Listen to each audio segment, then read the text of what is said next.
Izin Pak, izin konfirmasi Pak terkait pengaduan dari Ibu. Gimana Pak?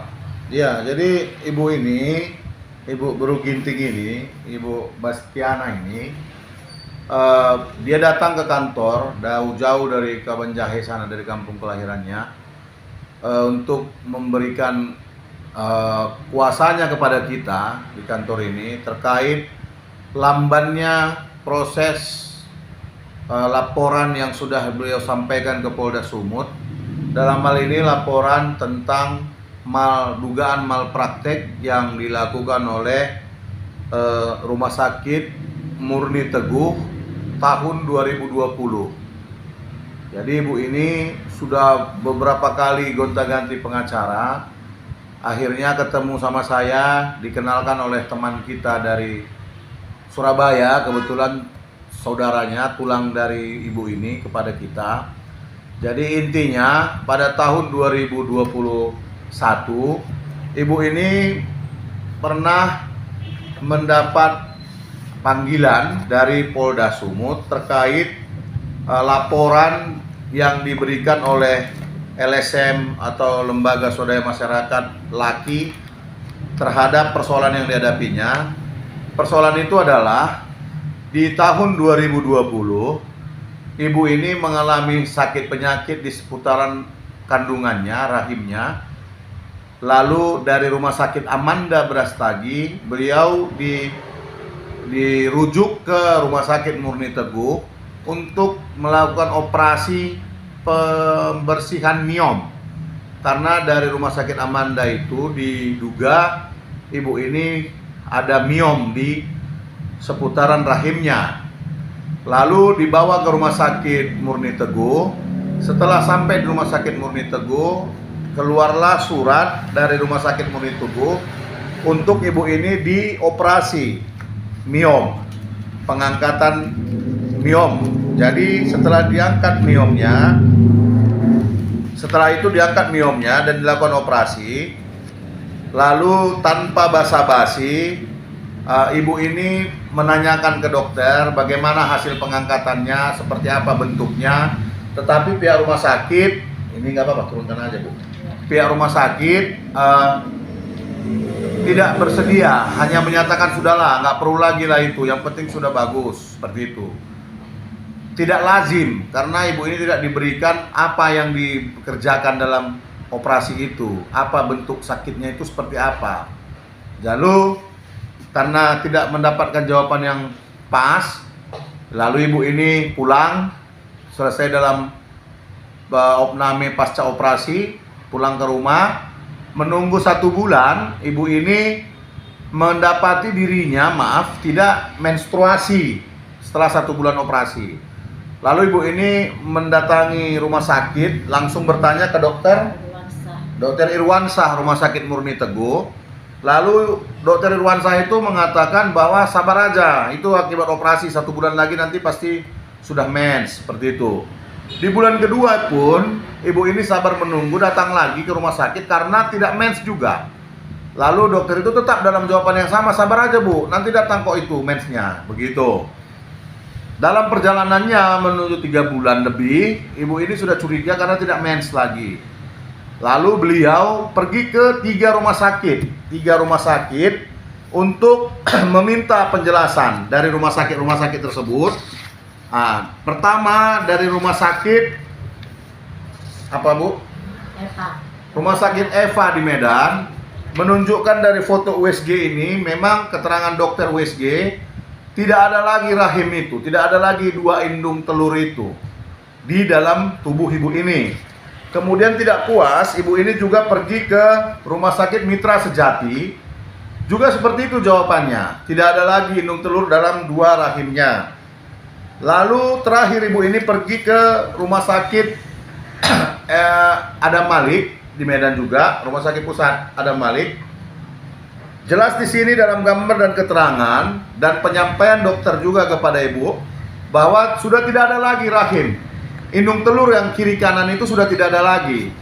Lalu akhirnya dokter itu mengatakan, kami turut prihatin karena ketiga dokter mengatakan kami turut prihatin karena ibu harus menopause dini dan selama-lama hidupnya tidak punya keturunan.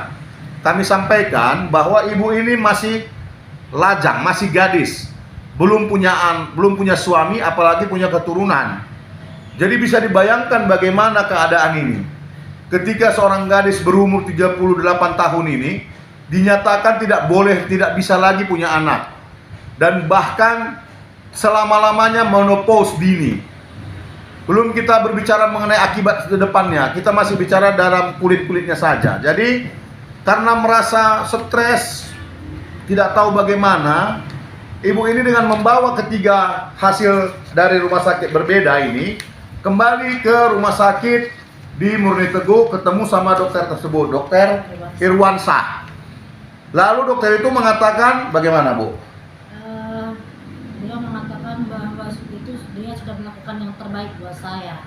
Nanti saya langsung menjawab kepada dokter Irwansyah, yang dilakukan dokter Irwansyah bukan yang terbaik buat saya, tapi itu sudah menghancurkan masa depan saya. Iya, jadi dokter itu berkilah kalau dia harus angkat itu karena nanti menyebar miomnya. Sementara sudah jelas dalam berita acara operasi, dalam pemeriksaan awal di operasi, ibu ini hanya dimintakan operasi miom, pengangkatan miom. Hanya itu saja. Jadi ini ada surat dari rumah sakit. Pada saat itu ibu ini hanya dimintakan miomnya saja. Tidak ada yang lain. Mana dia ya? Sehingga semuanya menjadi seperti ini. Jadi akhirnya dengan putus asa, ibu ini pergi ke atas saran keluarga. Nanti coba kita lihat, nanti kami sampaikan. Nah, ini dia. Ini ada dua, bahwa ada surat dari dokter mengatakan bahwa miom. Jadi dengan putus asa, ibu ini lalu pergi ke Jakarta, menemui beberapa teman di sana. Akhirnya ibu ini bertemu dengan salah seorang bapak yang baik hati dari Lembaga Anti Korupsi Indonesia, Bapak Ayub Padiban dari Laskar Anti Korupsi Papua di Jakarta Pusat. Iya, Bapak ini orang seorang Papua. Terima kasih Bapak, kalau Bapak mendengar ini terima kasih sudah memulainya. Dan kami akan melanjutkan.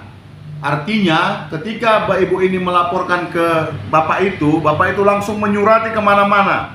Sehingga akhirnya di bulan Maret 2021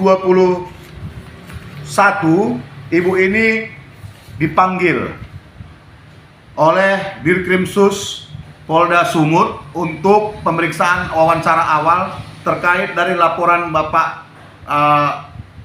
pimpinan dari laki tadi. Setelah pemeriksaan itu di tahun 2021 tidak ada lagi apapun. Bahkan ada SP2HP yang sempat dikeluarkan. Sebentar saya cek dulu.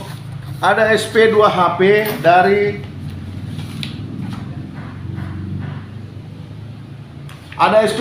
dari Polda Sumut ini tanggal 18 Mei 2022. Dari SP2HP itu disebutkan di sini bahwa rencana kegiatan lanjutan adalah akan melakukan pemeriksaan ahli dari ID wilayah Sumatera Utara dan melakukan gelar perkara. Lalu setelah SP2HP ini diterima, baru kemarin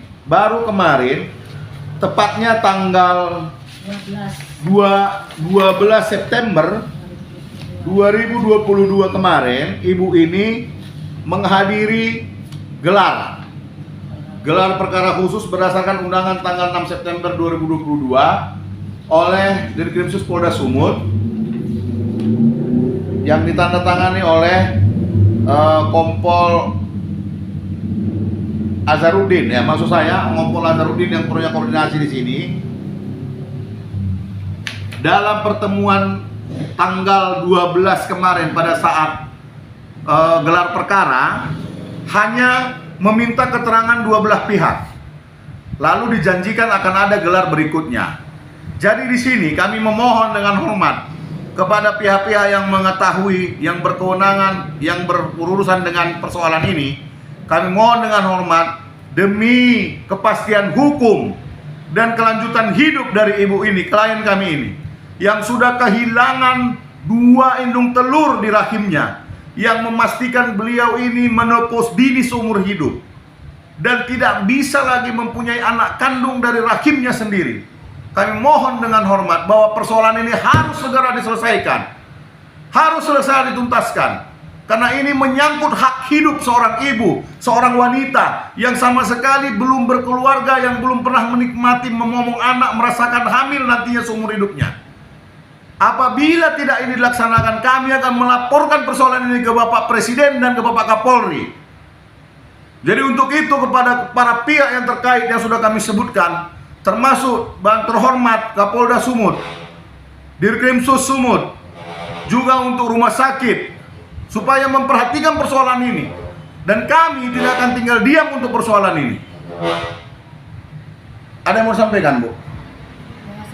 Saya mau menyampaikan kepada Bapak Sidik Propam yang ada di Polda Sumatera Utara, yang akan menjanjikan gelar perkara saya di sesi yang kedua. Walaupun saya tidak tahu kapan tepatnya, cuman saya meminta agar bisa cepat digelarkan perkara untuk ketuntasan keadilan saya, karena saya sebagai korban malapraktek di Rumah Sakit Murni Tugu Medan yang sudah dihukum seumur hidup dengan pencurian organ tubuh saya, 2 indung telur saya, dan mengakibatkan saya sudah rusak, masa depan saya sudah hancur. Terus saya tidak saat ini karena saya belum berumah tangga, masih gadis, karena saya nanti tidak bisa mendapatkan keturunan dari rahim saya sendiri. Jadi masa depan saya sudah sangat menjadikan sekali gitu. Jadi saya berharap kepada semuanya para penegak hukum di Polda Sumatera Utara bisa menegakkan keadilan saya seadil-adilnya, karena saya hanya meminta hak saya yang sudah diberikan oleh pihak dokter Rumah Sakit Murni Tugu Medan, termasuk Dokter Irwansah. Dan apabila nantinya ini tidak bisa selesai, karena ini sudah hampir mau 2 tahun tidak selesai di Polda Sumatera Utara, sampai saya kemarin sempat menyampaikan sedikit kepada Bapak Wasidik di Polda Sumatera Utara, karena kemarin sudah hampir tidak selesai dari penyidik di Krimsus di Polda Sumatera Utara, sampai 2 tahun. Saya akan melanjutkan ini ke Bapak Kapolda dan langsung ke Bapak Kapolri. Jadi saya berharap dari Polda Sumatera Utara bisa diselesaikanlah di tingkat baik untuk keadilan saya. Tapi apabila keadilan saya ini tetap tidak ditegakkan, jadi saya akan tetap melanjutkan untuk keadilan saya untuk menghadap Bapak Kapolri di Jakarta. Bersama PH ya? Ya, bersama PH. Dengan siapa kita, Pak? Asli Tarigan, Sarjana Hukum. Ibu? Saya Bastiana Ginting, SPP. Dengan kantor pos Bakum apa kita, Pak? Saya dari kantor hukum Asri Tarigan Subro. Ada pos Bakum juga kita, pos Bakum Kamikaze. Oke. Terima kasih, Pak ya. Terima kasih.